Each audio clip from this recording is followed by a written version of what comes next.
2022, all of a sudden things like DALL-E came out where you could like use words to generate amazing images.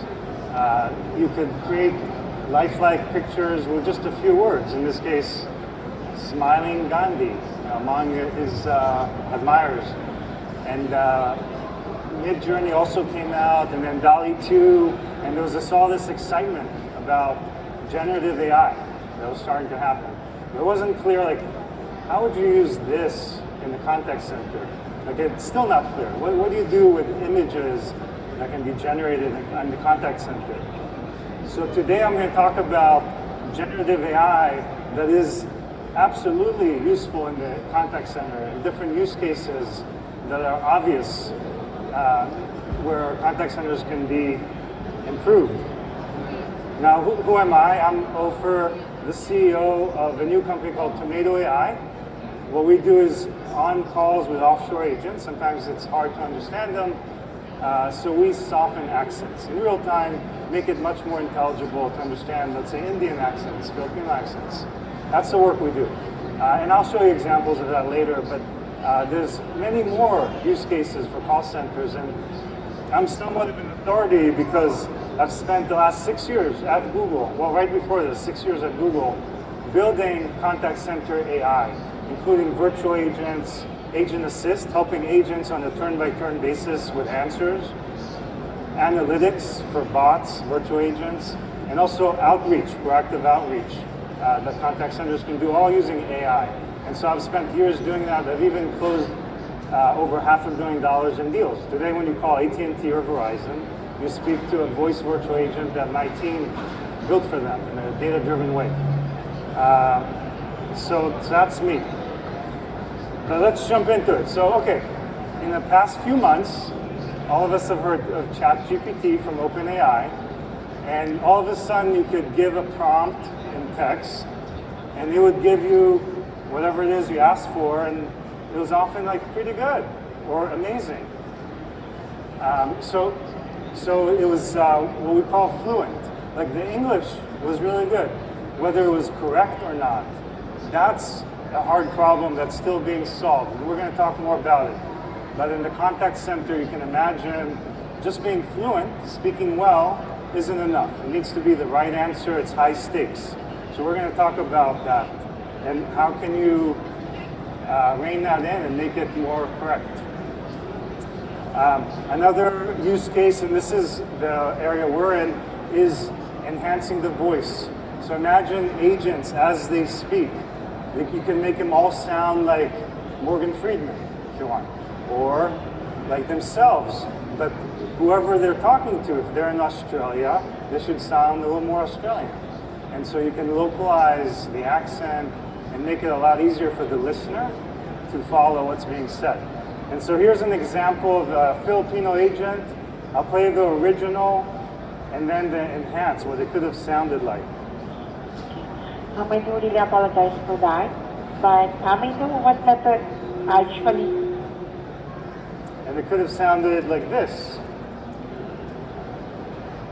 I do really apologize for that, but I may know what method I usually. So hopefully it's clear, like it's easier, you don't have to like strain to follow. It's just like you can sit back and listen. Okay, so let's step back. What is generative AI? Let's define it. And I guess I'm standing in front of the screen. So generative AI is when you give a prompt and it, based on your instructions, generates what it is you asked it to do. So often the prompt is text, but you could give it voice like I showed you, or it could be an image. I don't know if any of you have done it, but I took pictures of my kids and created, generated pictures of them, and it's really cool to do that. Portraits. So that's generative AI. Who knows what this is? Anyone? Yeah, Itamar. I actually know him.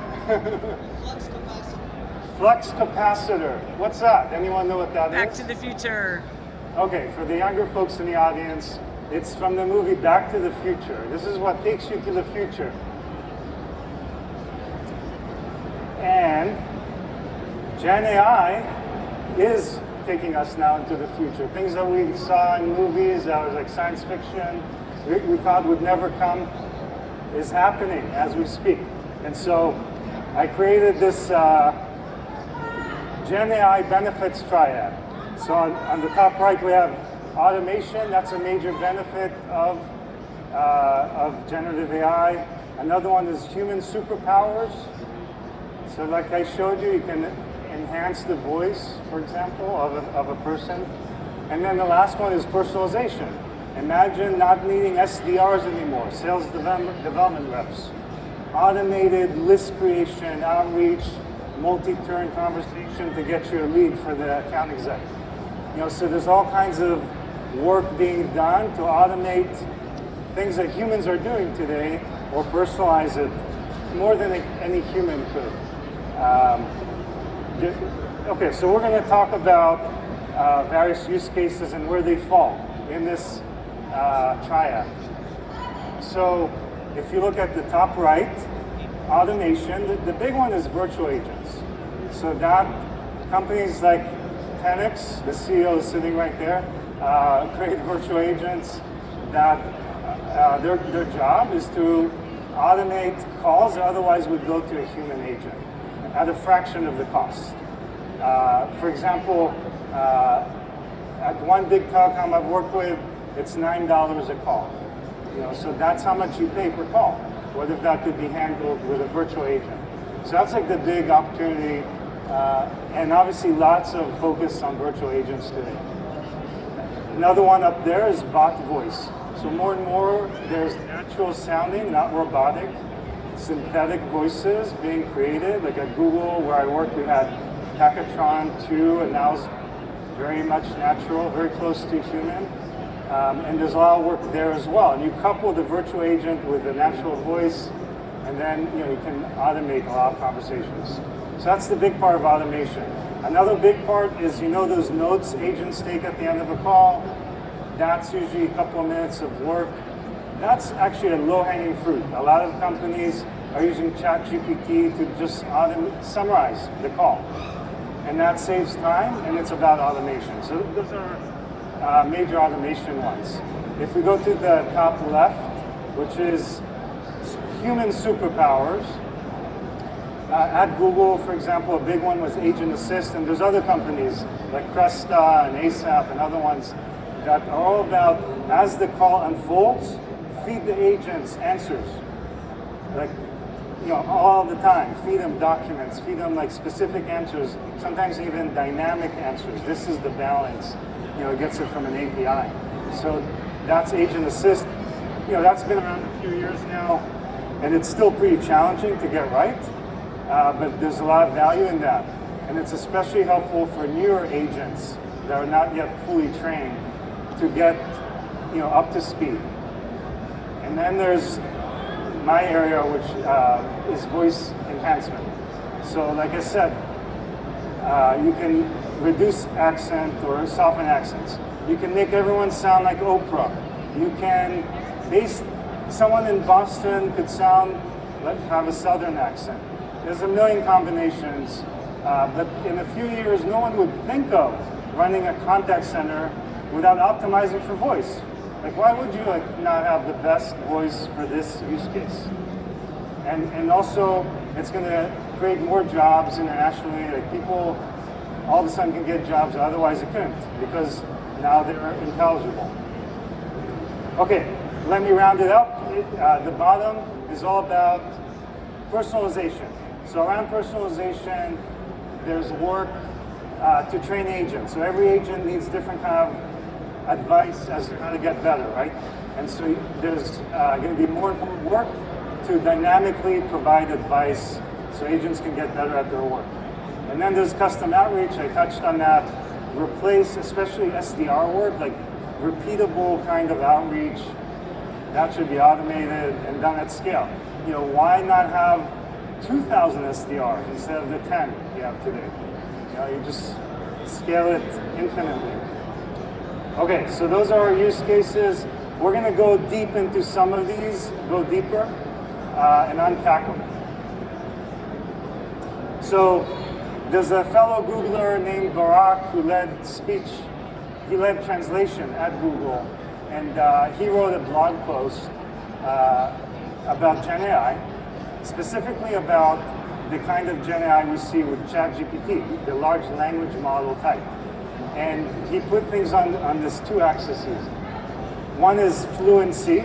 How good is it at English, let's say, or at speaking whatever language?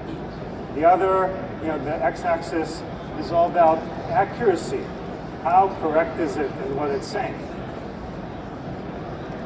And so Barak showed that right now there's a lot of work being done to help creators generate work, poems, songs, art. In the business world, you could write a review, create stock images. So there's all these things where there's no correct answer. There's no specific correct answer where you can really get it wrong. It's a very creative work, and so there's a lot of traction there right now because it requires low accuracy. Now the green signifies that it's low stakes, meaning this is not like you're going to lose the customer if you get it wrong. You're generating some images and then you pick the best one of the bunch. The red ones are high stakes. We're going to talk about that next. So if you're giving travel advice, here's where you should travel and let me even book it for you. Or if you're helping people buy any other product, that's high stakes. If you get it wrong, you lose a customer. They might not come back. And so those are red. But they're also the hardest right now because of the accuracy issue. How can you make them accurate enough? It is hard. It's not easy. Companies like Google, OpenAI are working to solve accuracy issues, but you might have seen how Google got in trouble when they came out with Bard.ai.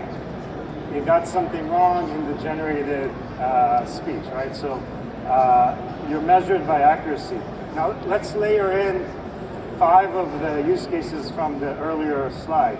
So top right are the virtual agent and the custom outreach. You're touching customers, so you better get it right. Whether you're outreaching them or they're calling you, accuracy matters a lot. So this is top right accuracy. It needs to be fluent. The language better be convincing if you're selling. Okay. Lower down are the areas where there's a human in the loop. So agent assist, you get advice, and the agent can use common sense as to whether to pass it on to the customer or make some changes to how it's said. So because it's human in the loop, it's like mid stakes, not high stakes. You still have your human review, agent training, and call summary. All of those don't touch customers directly. By the way, at the end we can do Q&A and talk more if people need about some of these things.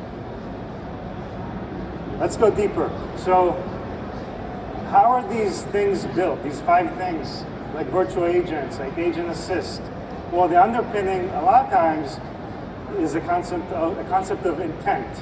What's the intent of the customer? What are they asking me? For example, they might ask, how do I cancel a flight? That's an intent. A different intent is, how do I modify my flight? That's another intent. And so that's the world we've been in. It's a lot of work to create bots using intents, virtual agents. You have to identify the intents, per intent find what's called training phrases, how it's said, and you often misfire. And so that's the world we've been in. And Gen AI, some people think, this is still evolving, instead of intents, we'll have interaction policies plus tools. So let me explain that. So let's take an example of checking the weather. So you would tell the policies are, okay, here's a tool for checking the weather based on location and day. That's the tool you're giving the Gen AI model. And the policies are, you're only allowed to use the tool. Don't make up stuff. Use the tool. And also, you tell it, be polite. You just say that, be polite. That's all you say. And it's polite across the conversation. And then you might say, okay, you might start using this and say, give me the weather in Arkansas. So it will automatically, without you telling it, say where in Arkansas and when, because it needs that to use the tool. In the past, we had to hard code all these things. It was very rigid. Now it's going to be flexible. So fluency, you get automatically. The large language model, like ChatGPT, gives you mastery of English. By the way, that's easier to get. Today, we've made so many advances on that as we can see, ChatGPT is pretty good at speaking a language. What's harder is the accuracy. So to improve accuracy, that's where you need to give it custom data. So here's examples of what I mean, or what it good looks like. Or here are the APIs to power this, and you're limiting the scope of what it says back based on that and making it accurate. Okay, now let's talk about the last two items on the original triad. So they're related to speech. There's voice enhancement. This is where you're making a human clearer. And then we're more compelling. And then there's bot voice, where your virtual agent has a voice. Now the bar is much higher. If you're going to change a human's voice and make him sound like a robot, that's not going to fly. So the bar is very high, top right, because it needs to sound human. Otherwise, it won't be adopted. With a virtual agent, yes, it's nice to have it sound human, but there's a little more slack. Like if it's a bit robotic, people even expect it. Okay, yeah, it's the robot, so it's okay. Also, often with your virtual agent voice, the bot, you pre-train it. It's not on the fly with a new voice just going to generate it. But you can't really do that, or that's not desirable. If you're going to change the voice of, let's say, the agent, hopefully it just works. It's what we call a zero-shot model. Just works out the bat, no pre-training. So that's also something that's like important, and moves us up to the top right again. Last thing I would say is, if you're going to look into voice enhancements to improve like the voice of your agents, you want to hit these three things. Make sure that they're more intelligible, not less. They can understand more words. Also, there's an issue with voice quality. Sometimes the voice might be choppy or low, like you can't hear what they're saying. So you want it to enhance the voice in that way as well. And then the last part is background noise. Like any background noise is going to be an issue for understanding. Because when you have both background noise and accent, and they're speaking softly, that compounds. So if you can get all three, then you're much better off. With that, we can open it up for questions. Q, she's a fellow Googler. Itamar, help me out. I advise his startup. Yeah, go ahead. I'd be curious to know. Oh, this is where I need a mic, maybe. Yeah, do you have a mic? How much time do we have? Okay, we have 10 minutes.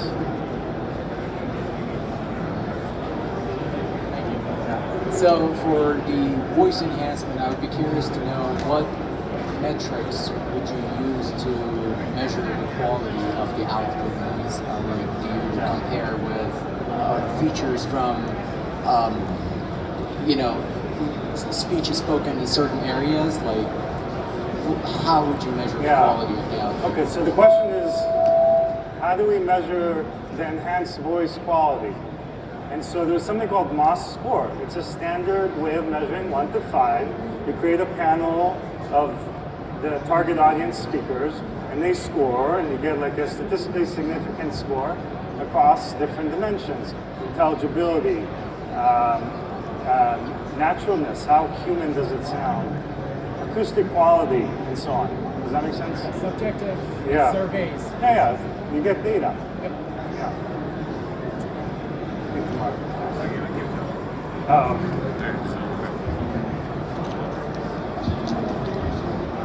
Hello, thanks.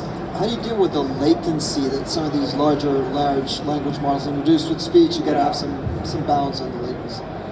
Yeah, latency is really important. If you are too delayed in enhancing the voice, it can cause the listener to be like, "Are you still there?" Like it can be really, really annoying.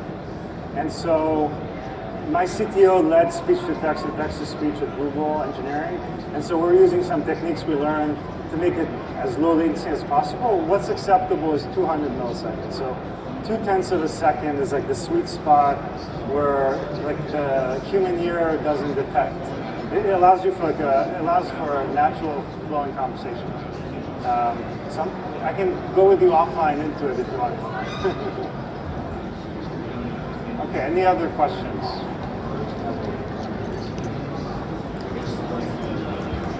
Okay. I guess what's been the biggest challenge developing, I guess, models that manage the voice enhancement? Okay, the biggest challenge developing the models for voice enhancement. Okay. You know, it's like a multi-dimensional chess game. You're trying to get low latency, high naturalness, not robotic, higher intelligibility than the baseline, while having low error rates. You're not messing up. You know, you're not adding what we call artifacts all over the place that make it like tough to listen. So, yeah, there's like all these dimensions you have to work on. Now, so my chief scientist, he led the work on Tachytron at Google. If you know Tachytron, that's one of the top natural sounding synthetic voices. So we have like in-house kind of experience and know-how. But it is a very tough problem. And by the way, no one's solved this yet. Yeah, I mean, this is a new area, right, that we're working in and making progress in. Does that help? Well, yeah. Oh, here. I guess what data did you use to build stuff like this? I see. So that's proprietary, but You know, like loose data. no, but yeah, I think that you in building these things, you want to get access to data of what the people sound like that you're trying to help, right?